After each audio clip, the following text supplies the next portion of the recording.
Okay,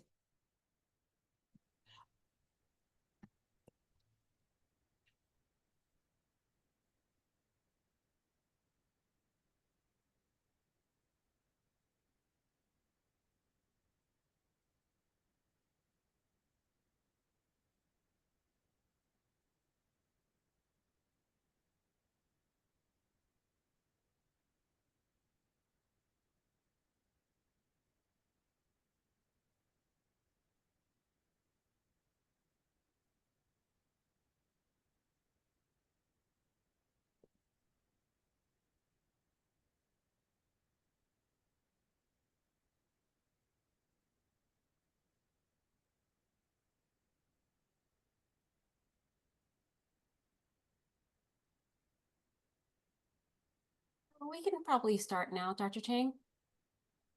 Okay. Hey, welcome everybody to our second quarter 2025 trigeminal neuralgia facial pain support group. And today, the topic of presentation is going to be a discussion of vascular compromise as the cause of trigeminal neuralgia. We'll talk about the mechanism of this phenomenon, how we image it on MRI scans. We'll talk a little bit about how the damage occurs at the cellular level of the neurons. And then we'll save some time at the end for some question and answer. So the concept of vascular compression syndromes is something that's actually been around for now, I would say about 60 years now. And there's a large variation in anatomy from one patient to another. And the one thing I want to kind of just say up front is in all humans, it's very common for blood vessels and nerves to be touching one another inside your skull. And in some studies that show as many as up to 75% of us have blood vessels touching our trigeminal nerve. And that doesn't mean you have trigeminal neuralgia. And in fact, it's very uncommon for patients with blood vessels touching the nerve to actually have trigeminal neuralgia. The vast majority of people with this blood vessel to nerve contact don't have any facial pain at all. But, you know, a subset do, and that's going to be the subset we're going to talk about today. So in a select number of patients, the interaction of the blood vessels and the nerves can cause the nerve to be irritated or even injured over time. And it's not exactly clear regarding the time course of this mechanism of injury, and it's not exactly clear in terms of what the injury type is. Again, because many humans that have blood vessels touching there never have trigeminal neuralgia. But the thought process is that in patients that do have trigeminal neuralgia, it is a direct compression of the nerve by the blood vessel.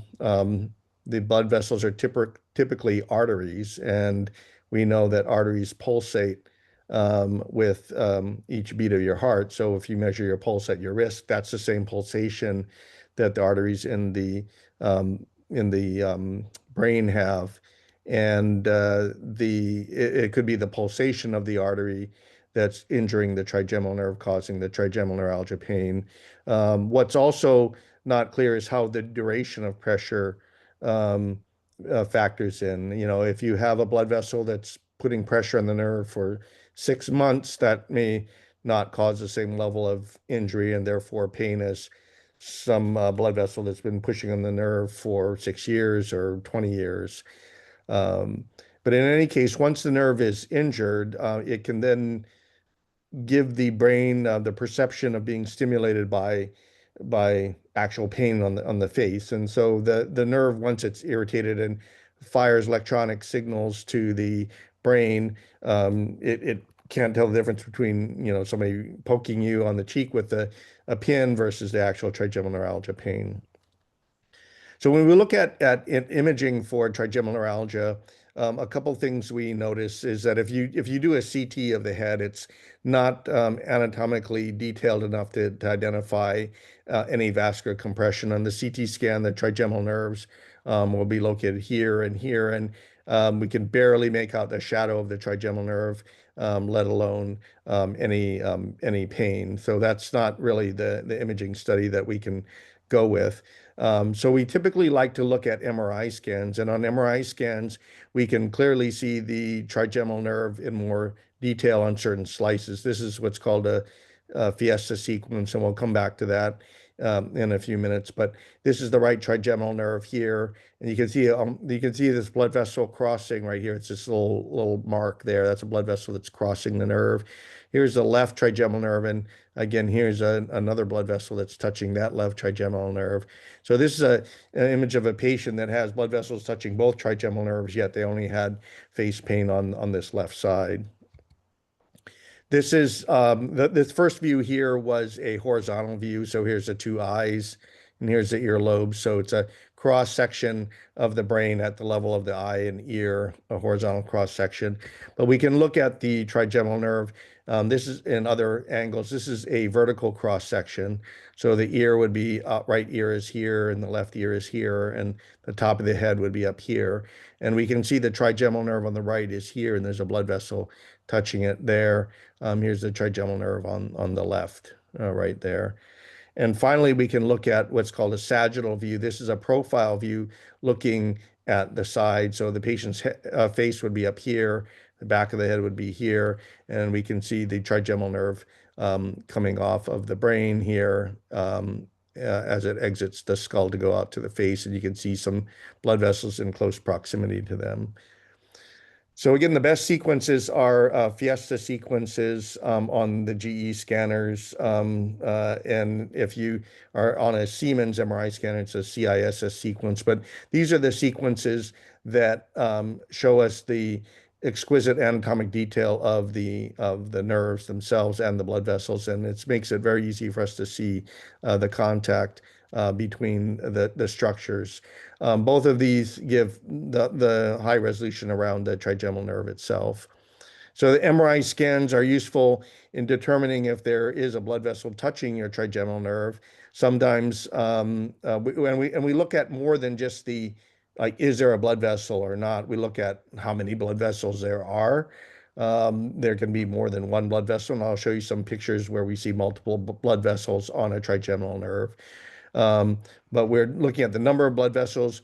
What about the type of blood vessels? Well, there are two main types. There's arteries and veins, and sometimes we can tell the difference between an artery and a vein, and sometimes we can't. In the cases where we can tell the difference between an artery and a vein, it's usually because we can follow the blood vessel back to a larger blood vessel and identify the larger blood vessel as an artery or vein.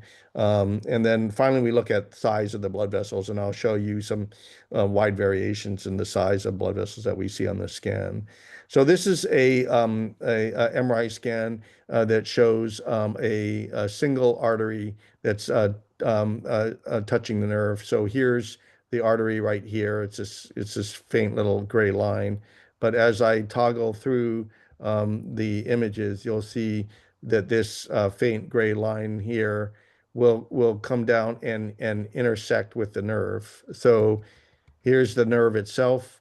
We see the artery crossing the nerve. So and again on our computers in the clinic, we can magnify these and show them in a lot more detail.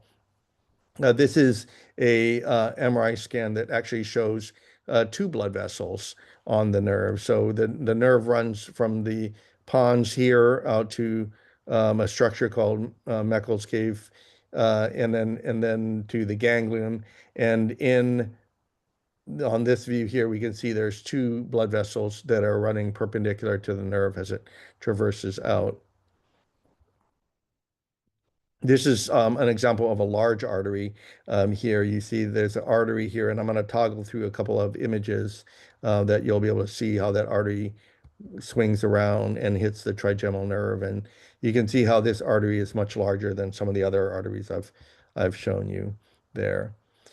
So we also obtain MRI scans to rule out other causes of trigeminal neuralgia pain. In this case, the patient has an acoustic neuroma tumor that is pushing on the trigeminal nerve, and that is causing pain. In this case, this patient has a different type of tumor called a meningioma that's pushing on the trigeminal nerve and causing pain. So in about 2% of patients with trigeminal neuralgia, it's a brain tumor and not a blood vessel that's causing the symptoms. And so you don't want any surprises during treatment. And so we obtained the MRI scan in part to make sure there's not a tumor there. So 2% of trigeminal neuralgia is from tumors. Another 2% of trigeminal neuralgia is actually from multiple sclerosis. So this is an autoimmune disorder where your body's immune system attacks the lining of the nerves, and it creates a injury. In this case, you can see a small white injury at the level of the pons, right where the trigeminal nerve comes out. And this injury is sufficient enough to irritate the trigeminal nerve and cause trigeminal neuralgia. So I want to switch gears a little bit and talk a little bit about how the trigeminal nerve is injured from these blood vessels. I'm going to show a couple of images. The sources for these images are shown down at the bottom of the slide. But I thought this was a nice illustration identifying the relationship between the blood vessel and the nerves. And in each of these images, you can see the nerve and the blood vessel from the side, and the nerve and the blood vessel from a cross section. So this is what we would call the blood vessels in proximity to the nerve. If you look, it's close to the nerve, but it's not quite touching the nerve. This is contact of the nerve. Notice the nerve is still the rounded shape here.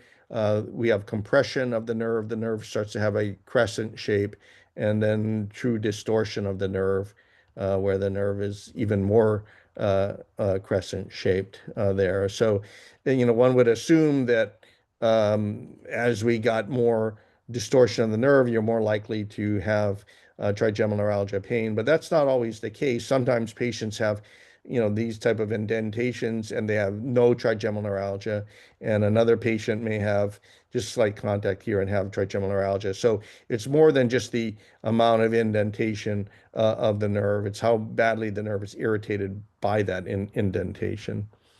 So this is another schematic illustration from the Journal of Pain last year. There's a blood vessel here that is touching the nerve, and you can sort of, as these little bubbles are coming off, you can see these sort of represent injury to the myelin sheath of the nerve.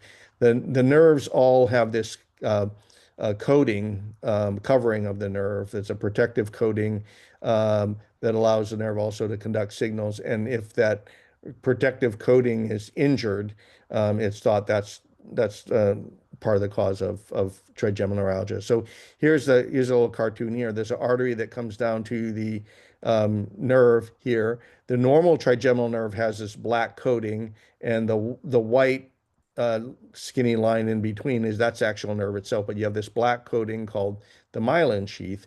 And if the artery puts pressure on the nerve, you can see where there's area of pressure. We can see a breakdown of the coating. It's demonstrated by this speckling of the black coating. It's not as robust and strong as it is out here. And this injury to the nerve's coating here is what is thought to in part contribute to the trigeminal neuralgia. So when we look at the trigeminal nerve under the electron microscope to get some very close views of the nerves itself, we can see the results of the compression and how it injures the nerve. So on the left side here these are normal nerve appearing structures. So they're long and skinny. They have a nice that sheath coating around them. And then over on this side of the right hand, you see a bunch of these splotchy areas. These actually represent thickening and injury of the nerves themselves from repeated pressure of the nerve. So the artery causes pressure on the nerve that results in an injury. The nerve tries to heal, and that process is repeated over and over again, and that causes these clumpy, darker areas to form in the nerve itself. When we look at the cross section of the nerve again, this is what a more typical nerve looks like. It's a small rounded structure when you look at it on end. You can see tiny little nerves inside.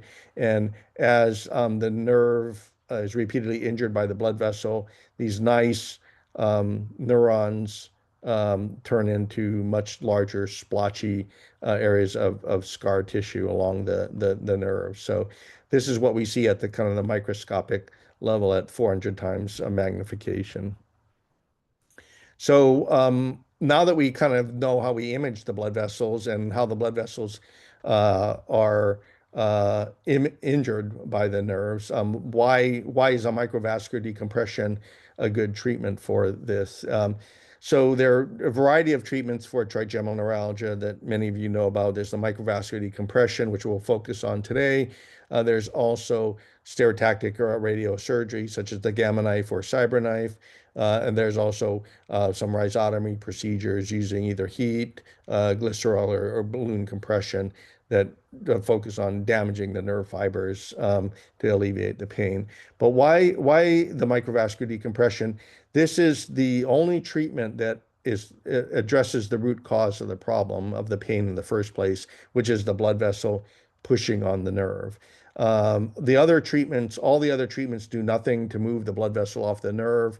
We just try to damage the nerve to cause a reduction in pain. But the microvascular decompression deals with the actual root cause of the problem. It also provides the most durable treatment. And so if you have pain relief from a microvascular decompression, that pain relief is more likely to be lifetime pain relief than any of the other procedural type treatments. It also, in most patients, results in immediate pain relief. So I want to talk about the history of microvascular decompression surgery because it's some interesting history that shows how rigid sometimes the medical system can be and how resistant to innovation some older physicians can be when it comes to the ideas of younger physicians. So most neurosurgeons associate the development of microvascular decompression with this gentleman here, Peter Janetta. He was a neurosurgeon who passed away about 9 years ago. But when he was in training as a neurosurgery resident, so when he was undergoing his formal neurosurgery training, not yet a fully complete neurosurgeon, but while he was a neurosurgery student, he noticed in some of the anatomy cadaver labs that he was assigned to that the people that had a history of trigeminal neuralgia on their medical records, he noticed in their anatomy during the cadaver studies that these individuals often had a blood vessel touching their trigeminal nerve.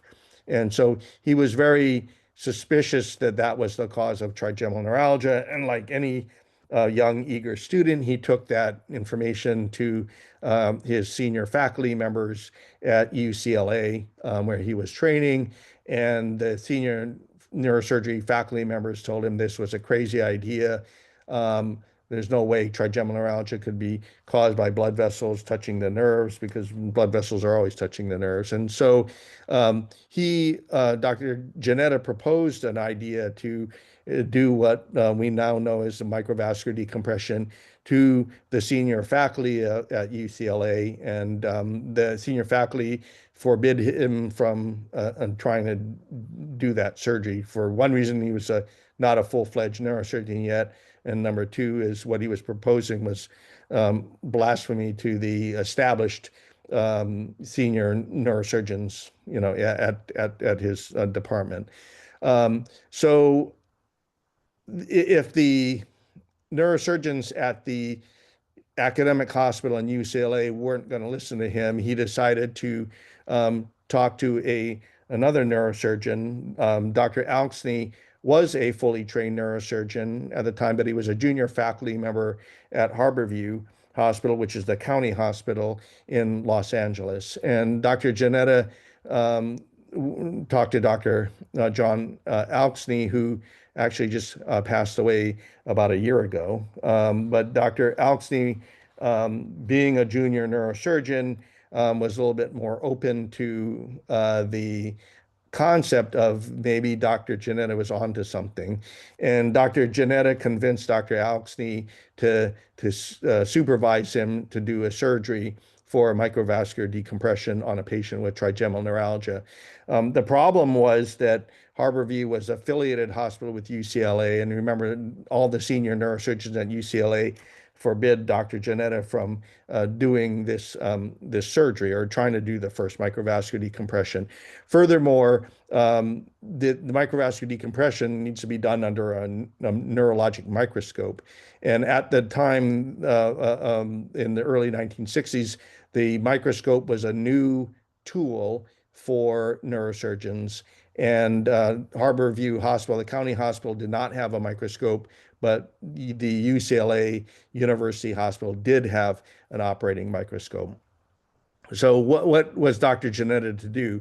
Well, he waited until there was a neurosurgery meeting on the East Coast, and all the senior neurosurgeons at UCLA went to the meeting on the East Coast. And so everybody that had told him no, that he could not do a microvascular decompression, had left town. So what he did is he took apart the microscope at UCLA, and he put it in his 1957 station wagon and drove it over to the county hospital where Dr. Janetta and Dr. Alksney in February of 1966 did the first microvascular decompression surgery.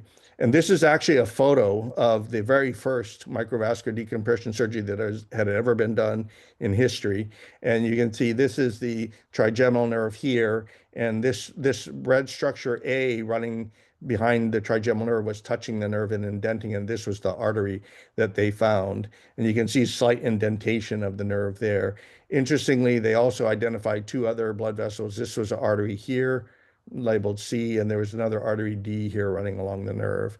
So they did the first microvascular decompression by putting in those pledgets, those cushion pledgets in between the blood vessel and the nerve. And lo and behold, the patient woke up and was cured of his trigeminal neuralgia just in time for all the senior neurosurgeons to come back into town to realize that Dr. Janetta was on to something.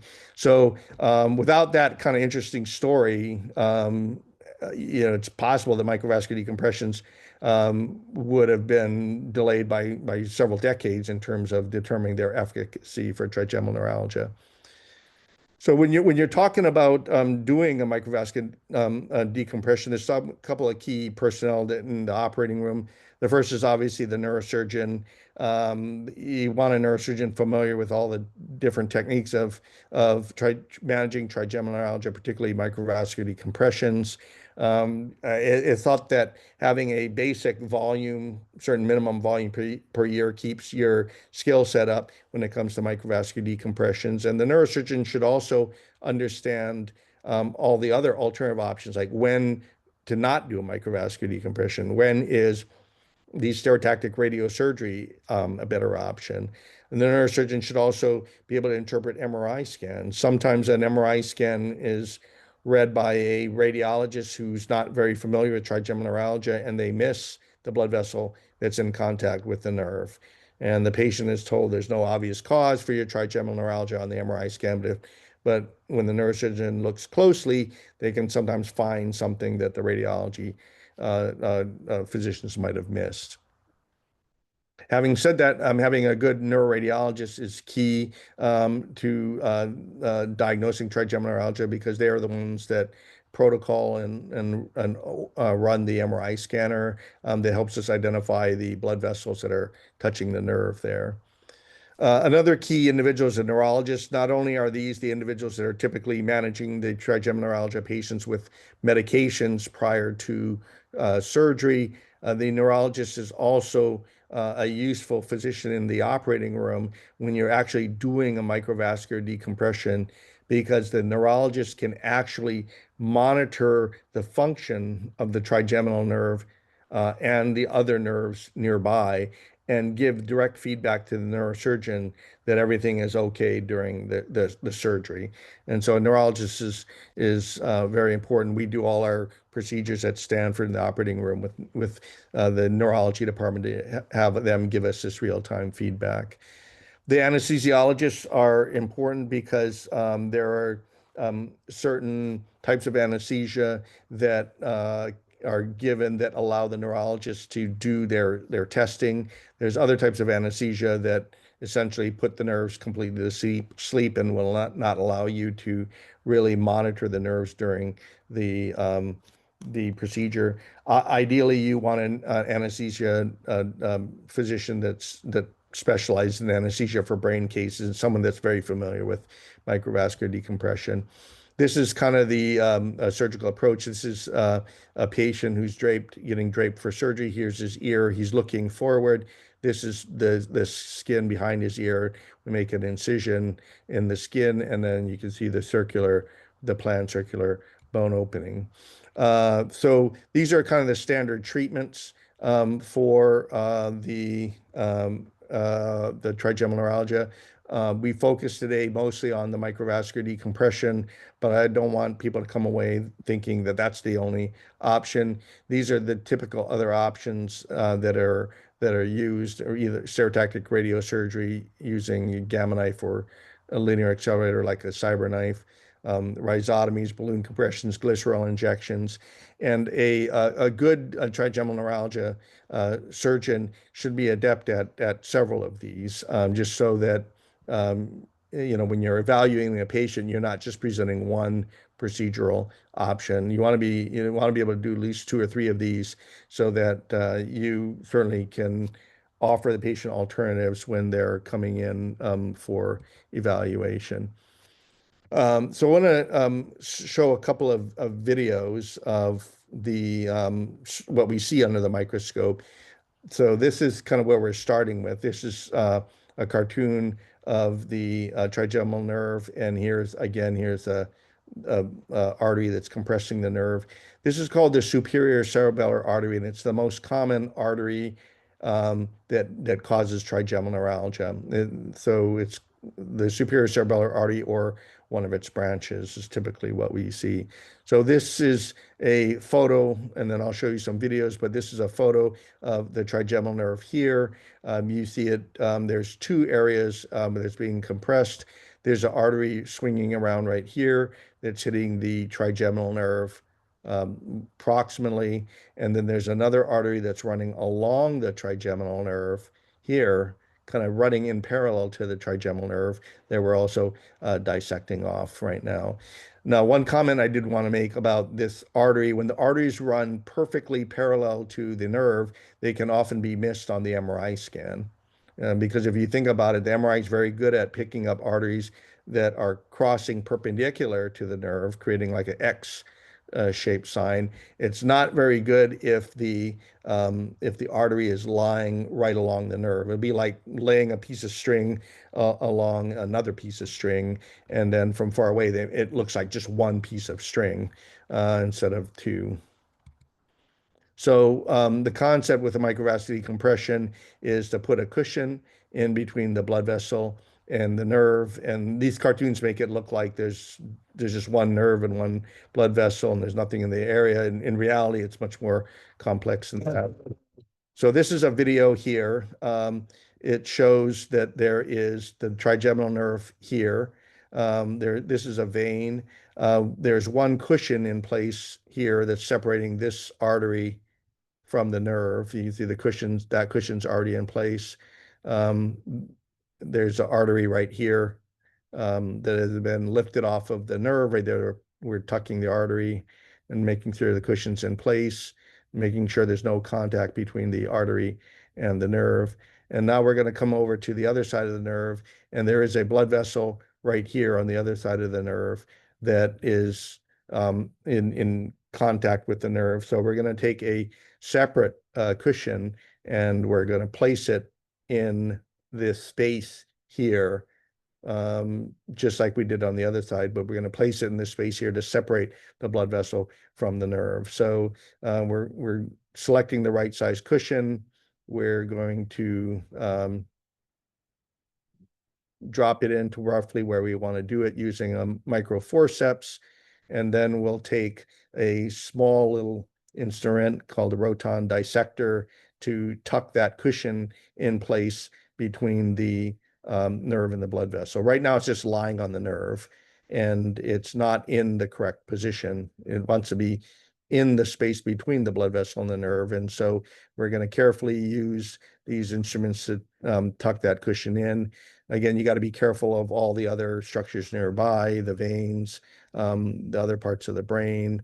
And so you see we're gently tucking that cushion into the space between the blood vessel and the nerve, carefully making sure that there's no contact with the nerve anymore.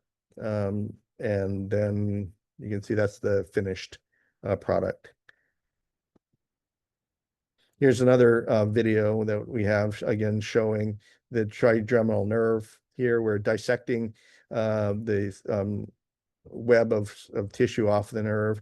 You can see there's an artery running behind the nerve, and we're trying to identify and separate off that artery.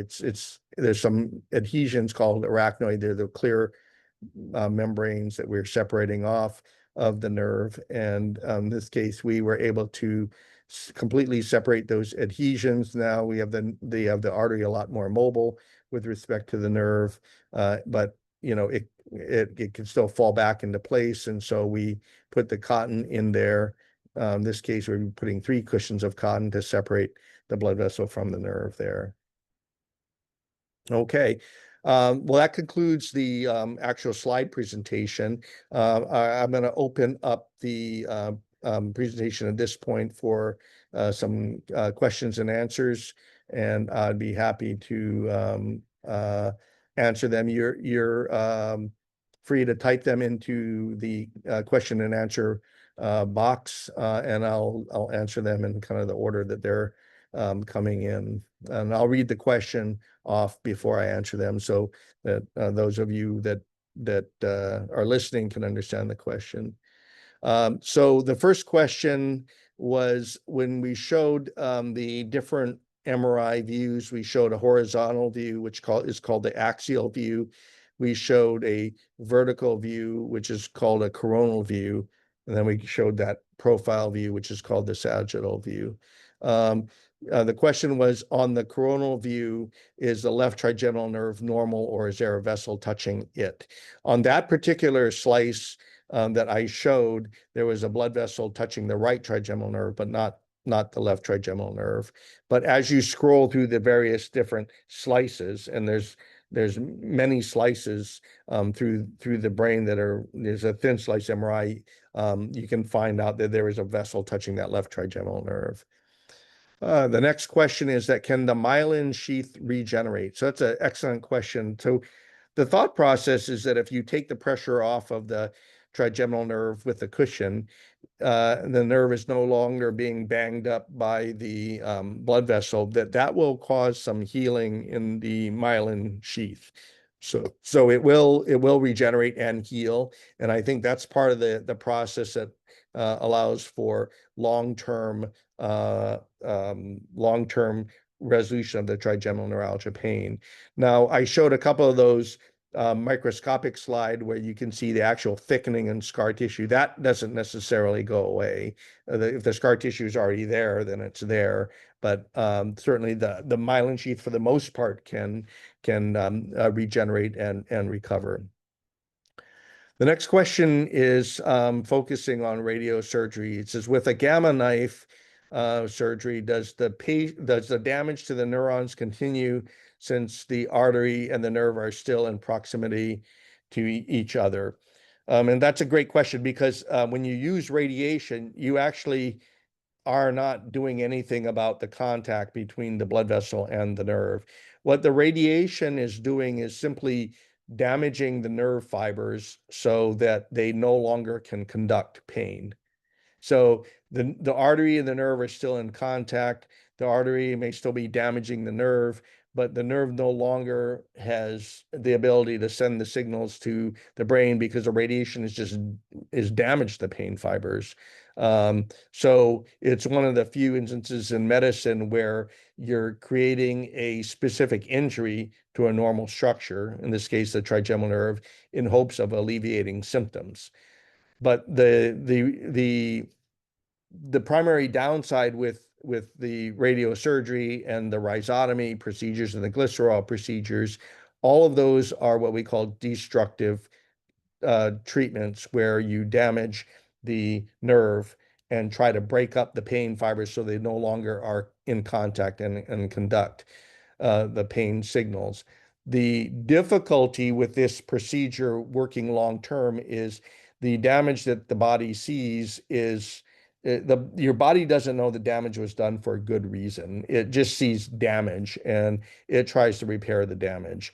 And if the nerves can be repaired, meaning the pain fibers can recover from the injury, either the radiation or the rhizotomy injury, then they might recover enough that they are reconnecting again and the pain signals return. So that's why gamma knife and radiation and the rhizotomies are often not as durable a treatment as the microvascular decompression. So the next question is, I have trigeminal neuralgia on my right side for 30 years.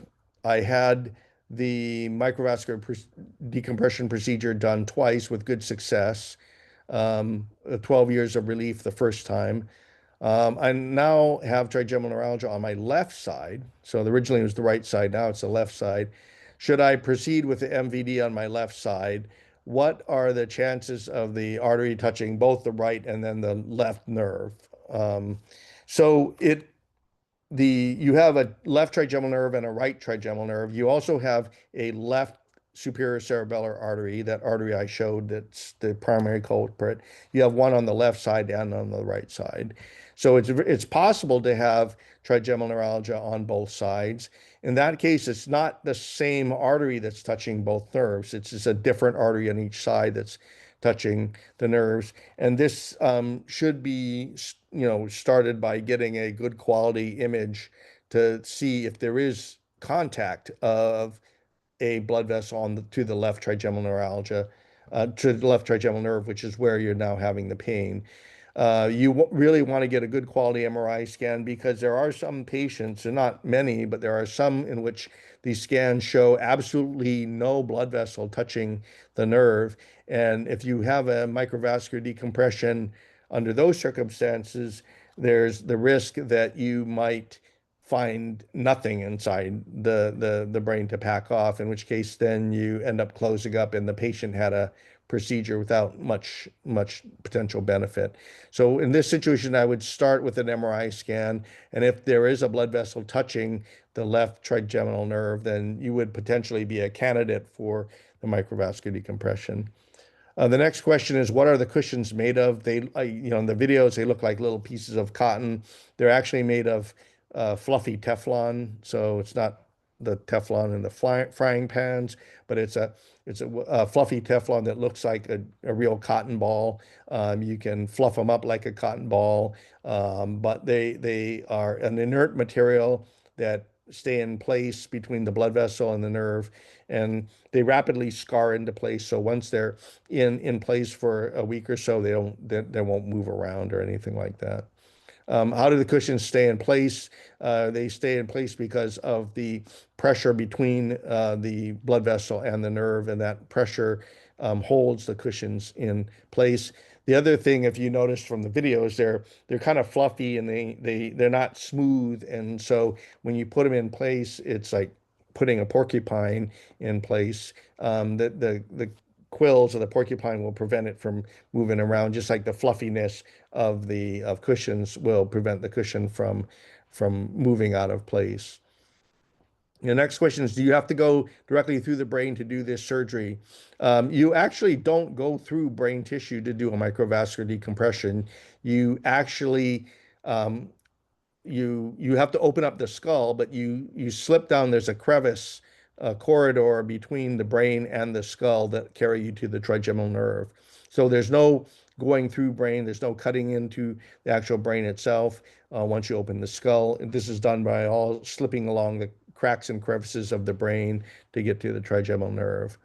Um, how common is it to go through the macula cave when doing a balloon compression? So there is the ganglion of the trigeminal nerve lives in the base of the skull, and that's where the balloon compression is typically done. And that's the common location to do either a glycerol rhizotomy, a radiofrequency rhizotomy, or a balloon compression. It's all done at the ganglion level to achieve results.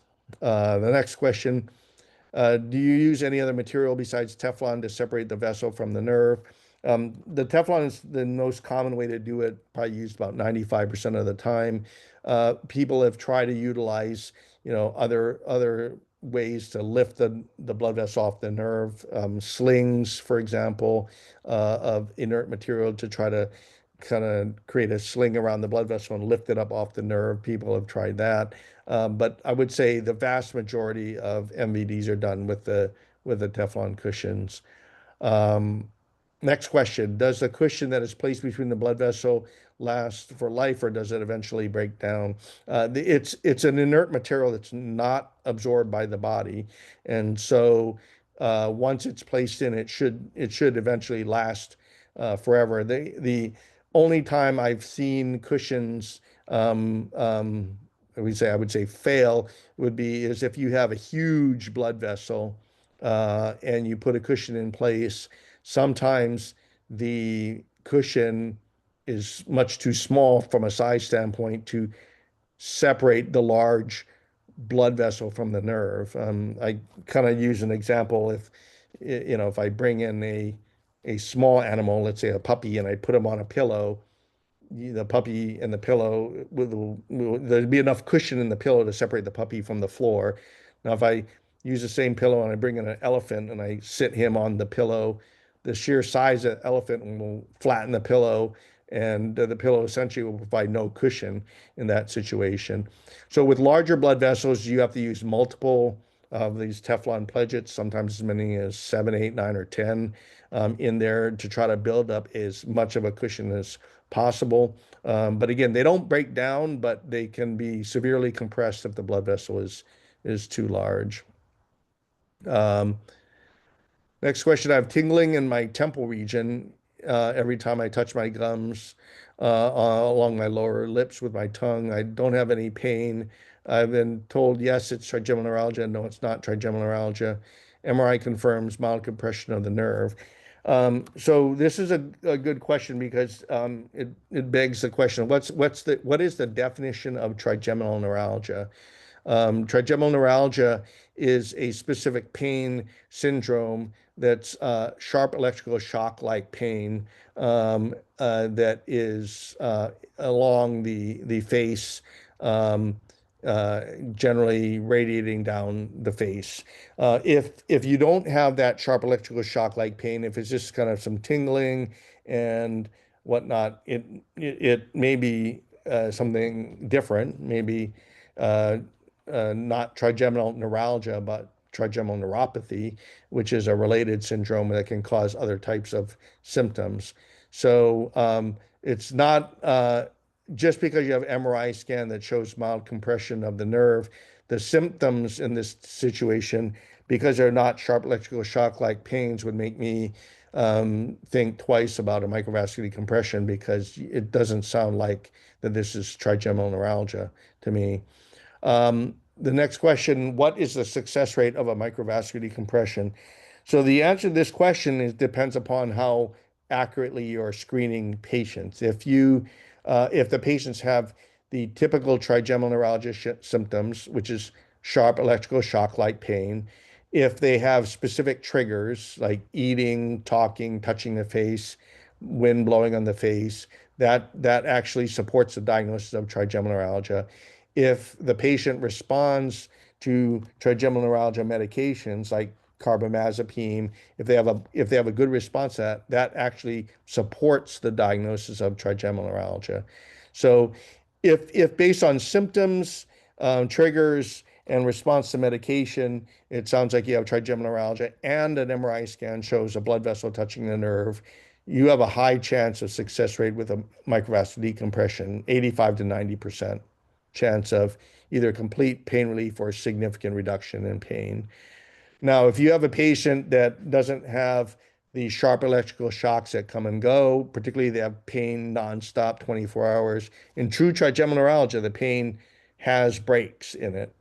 So if you have pain syndromes that are not classic. If you don't have any triggers, sometimes patients tell me, oh, I'm in pain all the time, doesn't matter what I do. That's not a good sign that it's trigeminal neuralgia. Trigeminal neuralgia has very specific triggers. And if you cannot identify a trigger, then it's pointing away from trigeminal neuralgia. Some patients say, well, I tried the medicine and they didn't help me at all. That's actually a bad sign for trigeminal neuralgia because trigeminal neuralgia does typically respond well to the pain medications initially. The medications don't work forever, but somebody who comes in and says, you know, the medicines worked for a while, or the medicines worked great, but I got sleepy, that is a much better predictor of having true trigeminal neuralgia and therefore a successful MVDs than somebody who comes in and says, you know, I tried the medicines and they didn't work. Because if the trigeminal medicines are not working at all, you're not seeing any benefit, then it raises the question of whether the diagnosis is correct and maybe you don't have trigeminal neuralgia, you have a different type of face pain. The next question comes in, what are the reasons why somebody could have continued pain after an MVD and sometimes even worse than before surgery? So there's a couple of reasons for this. The first is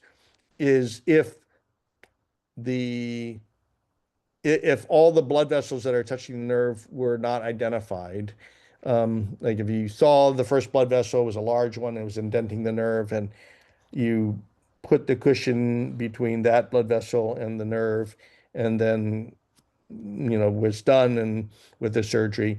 Sometimes you can miss a second vessel. So I think it's very important to, before you throw any cushions in, to look at the whole length of the nerve, make sure you have identified all the blood vessels, and then pack off all the blood vessels. You know, that photo I showed you, even that very first photo from the very first microvascular decompression, that patient had three blood vessels on the nerve. So how do you know which one's causing the pain? How do you know that the one that's causing the pain and you take care of that one? How do you know another one doesn't cause pain down the line? So generally, when you do a microvascular decompression, you want to identify all the blood vessels touching the nerve and pack off all the blood vessels with the Teflon pledgets. You're already in there. Nobody wants to do brain surgery more than one time if possible. So you really want to do everything you can. But if a patient has pain after the MVD, you get another MRI scan. Is there still a blood vessel in contact with the nerve? Or not. You essentially start the workup from scratch and repeat it again. Now, if the patient has had the blood vessel separated from the nerve and all the blood vessels are separated from the nerve, there's clearly no other remaining blood vessel along the nerve, and the patient still has trigeminal pain. That's a realistic possibility in about 10% of patients that undergo a microvascular decompression. And the question is, why am I still having pain if the cushion is in place and the blood vessel is no longer touching the nerve? The answer to that question is many patients, by the time they come in for a microvascular decompression, the blood vessel has been pushing on the nerve for years and years, number of years. Um, and just because you remove the blood vessel from the nerve now in 2025, it doesn't mean that you're undoing all the damage that occurred over all the years that the blood vessel has been touching the nerve. On those microscopic slides I showed you, the pathology changes in the nerves, you can see all that repeated injuries causing that scar tissue. And now if you suddenly lift the blood vessel off of the nerve, it may be a little too late kind of phenomenon, too little too late, because the injury has already occurred. There is some anecdotal evidence that if you have trigeminal neuralgia, um, that a microvascular decompression performed earlier in the disease process might have a better chance than one later. So a microvascular decompression a year after the pain starts versus 20 years after the pain starts, the microvascular decompression might have a better shot of long-term pain relief, for those patients with a shorter window of pain. Um, Next question. UCSF team noted that the facial numbness that is often a result of gamma knife surgery is predictive of a good outcome. If this numbness starts to resolve, what is it? Does that mean the pain is going to return?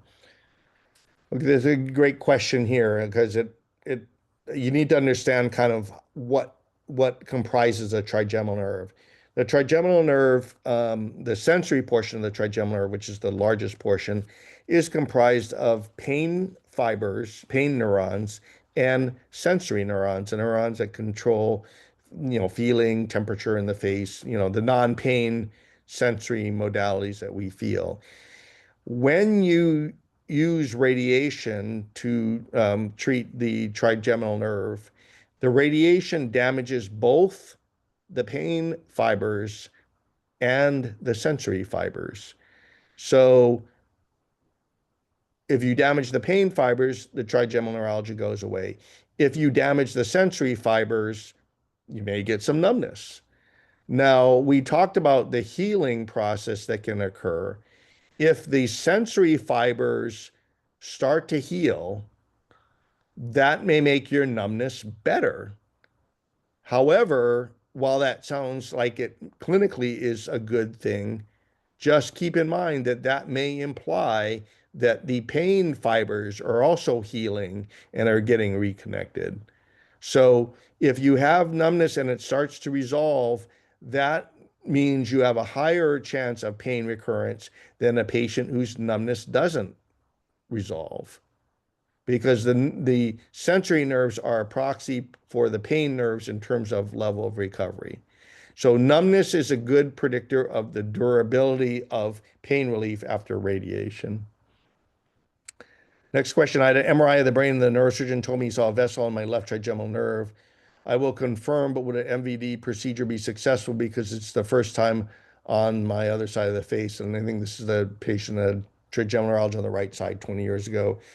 Again, if you have classic trigeminal neuralgia symptoms, so sharp electrical shock-like pain that comes and goes, if you have specific triggers, washing your face, eating, touching your face, brushing your teeth, wind on your face, if you have classic triggers that initiate the pain, if you have responded well, at least in the past, to the carbamazepine, that worked, but maybe doesn't work super well, or maybe gave you too many side effects, but at least the pain medicine did help. And if you have a blood vessel touching your nerve, then in my practice, you would be a candidate for a microvascular decompression. Next question, is high blood pressure a factor in contacting trigeminal neuralgia? Um, the arteries are pretty squiggly to start with.